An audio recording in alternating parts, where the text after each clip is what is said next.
ఈ ముఖ్యమంత్రి ఇది సీఎం అయితే ఎవరైనా మాట్లాడితే నాకైతే నాకు ఇరిటేట్ అవుతుంది మీ అమ్మ అసలు. నాకు ఎవరన్నా అవుతానంటే అసలు అసలు ఏంద్రా నాయన అసలు అమ్మ అసలు. కానీ అసలు ఎవరన్నా అది మాట్లాడుతుంటే ఈ మధ్యలో నాకు చిరాకు వస్తున్నది ఎవరైనా మాట్లాడుతుంటే.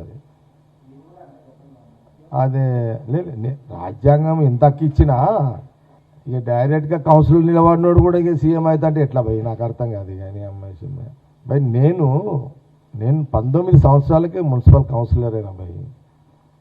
నాకు ఎవడు బ్యాక్ సపోర్టు సొంత కష్టపడి ప్రజా పోరాటాలు చేసి కౌన్సిలర్ 19 ఏళ్ళకైనా 27 ఏళ్ళకు ఒక మున్సిపల్ చైర్మన్ అయినా ప్రజల సమస్యల మీద పోరాటాలు చేసి కేసీఆర్ పార్టీ పెట్టి నా తెలివి ఉపయోగించింది. నరేంద్ర గారు తక్కువ పరిచయం చేసిండు అనుకుంటున్నావా? నేను బైసాబ్ కన్నా కేసీఆర్ అన్నాడు నేనైతే జగన్రెడ్డికి మాట ఇచ్చిన నేను కరెక్ట్ ఉన్నా. కానీ బైసాబ్ బీఫామ్ ఆయన చేతిలో ఆయన తీసుకున్నాడు. ఎందుకంటే ఆయన ఎంపీ క్యాండిడేట్ అయినా నేను క్లియర్ ఉండగా నువ్వు ఆడపోయి కూర్చోపో అన్నాడు. ఇక మా బైసాబ్ వేస్తుంటాడు పులి ఎప్పుడేం చేస్తాడో తెలియదు. నేను బైసాబ్ నువ్వు బీఫామ్ ఇవ్వలేవనుకో ఇక నేను సంగడే తిరిగి అని చెప్పేసిన బైసాబ్కి.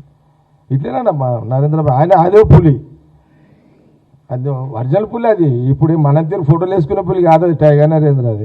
అది ఒరిజినల్ పులి. అది నేను ఆయన పులికి పోయి నేను వార్నింగ్ ఇచ్చిన. పులికి పోయి నేను పులికి రాదు కానీ ఇక తప్పని పరిస్థితిలో నేను ఇప్పుడు కొన్ని సినిమాలలో పులులతోటి హీరోలు కొట్లాడతారు. ఈ పులితో నేనే పోయి కొట్లాడినా డైరెక్ట్గా వితౌట్ డూబ్లో స్ట్రాంగ్ ఇచ్చిన బైసాబ్ చెప్పేసిన బైసాబ్ నాకు కానీ బీఫామ్ అప్పుడు ఒకసారి ఇట్లా చేసినావు ఇయ్యక మళ్ళీ ఈడ అదే కథ వచ్చింది. నాకు ఇవ్వకపోతే బైసాబ్ నేనైతే సంఘటన జెండా కట్టనియ్యా తిరగనియ్యా ఇక సావో బతుకు ఇక నేను మునిగితే నువ్వు కూడా మునగాల్సిందని గట్టిగా కూర్చున్నా. ఆయన జర గట్టివాడే కదా అమ్మో ఎందుకంటే అప్పుడే క్యాచ్ చేస్తాడు ఆయన బైసాబు. అమ్మో మీతో డేంజర్ రా నాయన అని చెప్పి టక్న బీఫామ్ ఇచ్చేసి నాకు అట్లయింది యాక్చువల్గా. నేను ఈ మధ్యలో జంతువులై పెట్టుకుంటలేదు పేర్లు. అది కూడా ఏమంటే అడి పెడుతున్నాడు ఇప్పుడు. అది కూడా ప్రాబ్లం అవుతుంది అంత. ఏది అవునవునవునవును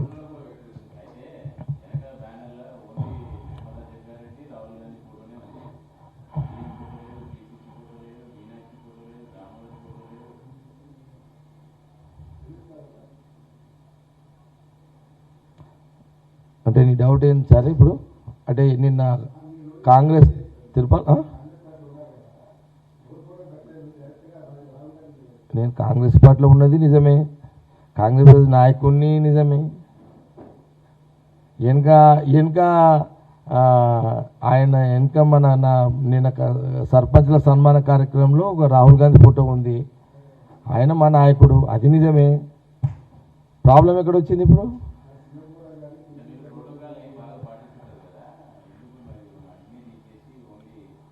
నిన్న కొంత మైండ్ డిస్టర్బెన్స్ అయినా జర నేను అంతా చెప్తా టైం వచ్చినట్టు తెలుస్తే అన్ని ఇప్పుడే చెప్తే ఎట్లా మీకు అంతా. అందుకే ఎవరు ఫోటోలు వద్దరని ఆయన ఒక్క ఫోటో ఇచ్చేసి చెప్పండి కదా సరిపోదాకా అని చెప్పేసి అది మన తెలియదు ప్రతాప్. అది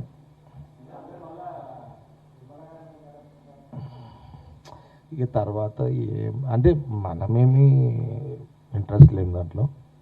ఆల్రెడీ ఆయన దామోదర్ సాబ్ ఒకరికి లెటర్ ఇవ్వమంటే కూడా ఇచ్చేసిన కదా నేను. ఆయన ఏదో ఉజ్వల్ రెడ్డికి లెటర్ అంటే ఇచ్చేసిన. ఇక తర్వాత ఏమైందో ఆ దామోదర్ మినిస్టర్ గారికి, ఆ సురేష్ శెట్టి గారికి, ఆ సంజీవ్ రెడ్డికి తెలుసు.